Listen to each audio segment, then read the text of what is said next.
Et c'est avec Mickaël Elmidoro, bonsoir. Bonsoir. Et on démarre avec une avancée pour l'accès à l'autonomie dans les Yvelines. Le 21 mai dernier, la ministre chargée des personnes âgées et des personnes handicapées, Fadila Khattabi, lançait officiellement le service public départemental de l'autonomie.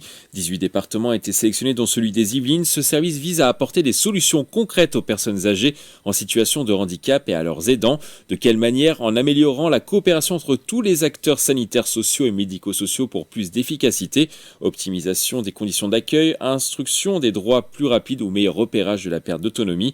Un cahier des charges sera établi par les départements tests pour une mise en application dans l'ensemble du pays dès 2025. Au chapitre des transports, Île-de-France Mobilité renouvelle son dispositif témoin de ligne qui met à contribution directement les voyageurs pour une durée de 3 ans.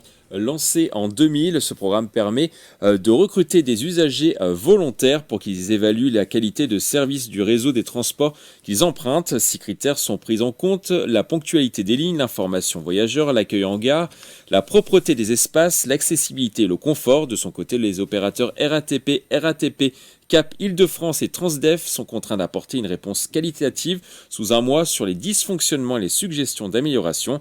Entre janvier 2021 et janvier 2024, près de 3700 témoignages avaient été reçus sur l'ensemble de la région. Aujourd'hui s'est déroulée la 3e édition du rallye citoyen des Yvelines. L'esprit Leclerc entre engagement, résilience et cohésion, c'était la thématique de ce nouveau rendez-vous. 150 jeunes venus de collèges des Yvelines et de Paris se sont réunis à Rambouillet sur le site militaire du quartier général Estienne.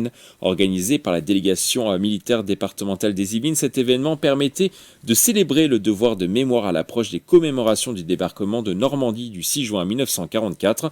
Épreuves physiques, jeux de rôle ou démonstrations de matériel étaient proposés aux collégiens.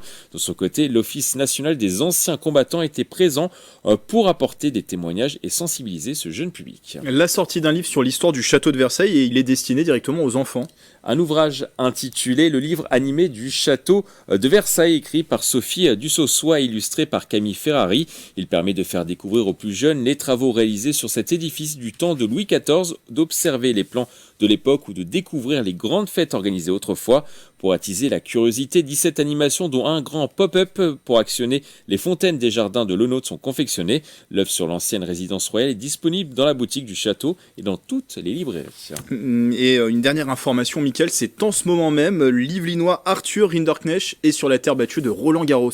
Après moins de 2 heures de match, le tennisman de 28 ans, formé à Saint-Jean-Manlé, est devant 2-7-0 lors du tournoi. Le score pour l'instant 6-2, 6-4, c'est plutôt bien parti pour le 69e joueur mondial. Il affronte l'Australien Adam Walton. Et même pour être très précis, dans le 3e set, il est actuellement mené 2-1. Mais bon, rien n'est perdu. Rien n'est perdu. Pour le moment, effectivement, il y a 2-7-0 pour Arthur Rinderknecht. Merci beaucoup, Mickaël.